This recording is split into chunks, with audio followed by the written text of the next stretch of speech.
Hello and thanks for tuning in to this particular video.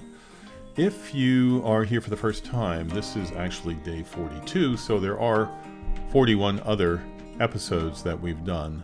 And I'd encourage you to go back to episode 1 and work your way through where this will make a whole lot more sense to you.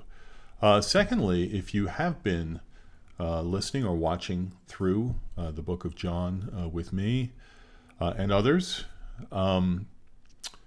I would say that it would be a great idea for you to go back to the chapter 1, the beginning of the book, and just read through.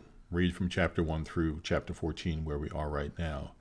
The good part about what I'm trying to do is that I'm breaking this down into little bite-sized pieces, but the negative is you're not getting the kind of continuity that you would get if you were reading straight through. So, Lord willing, you have some understanding of these first almost 14 chapters that we've gone through.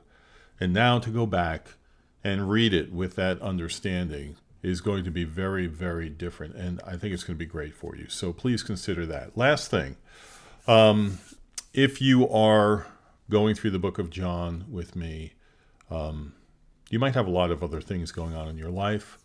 You might have things that you're questioning life itself, confusion, whatever. There's a playlist, it's called Ultimate Questions, that's on my site also, where I narrate this small booklet by John Blanchard to deal with these things that he's calling Ultimate Questions. It's really excellent, and I would just highly recommend that to you. Okay, enough of that. We'll go on. Day 42. Chapter 14, verses 1 through 3, just 3 verses. This will be pretty short today. Jesus says to them, "Let not your hearts be troubled. Believe in God, believe also in me. In my Father's house there are many rooms. If it were not so, would I have told you that I go to prepare a place for you? And if I go and prepare a place for you, I will come again and take you to myself, that where I am, you may be also." Okay, so one of the things that most of us struggle with in this life is living with the fact that this life is relatively short.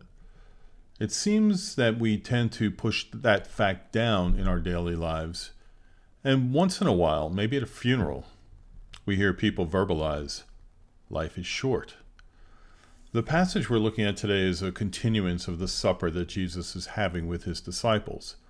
He's just dropped a couple of bombshells on them, and as usual, they're struggling to fully understand the meaning of his words.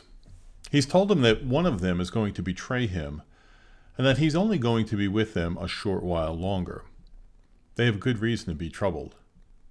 We too experience many troubles in our lives, some that weigh on us so heavily and for so long, we feel like we're being crushed beyond our ability to ever recover.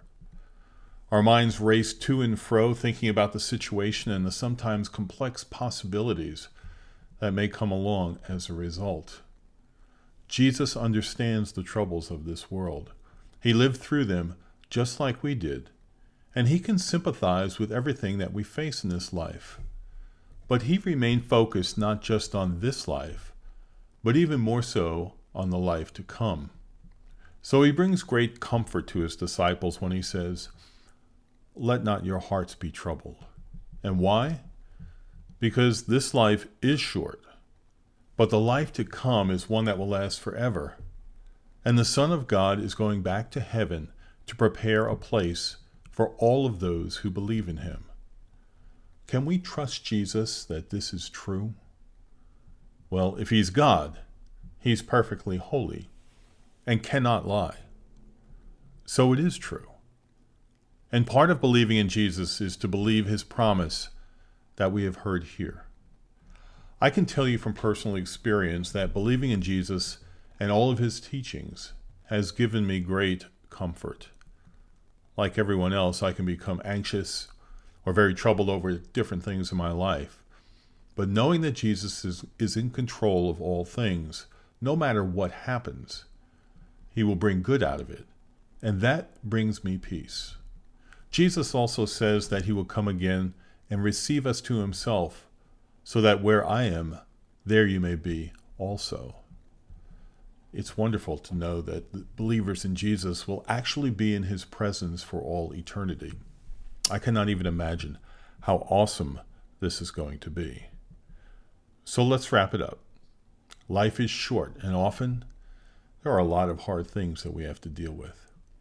Jesus makes clear that this is not going to go on forever, but life with him will. He is a personal God that wants to walk with us while we are here on this earth, and then abide with us forever when we die. If your heart is troubled, think deeply about these things. Thanks for listening in, and I hope to see you next time.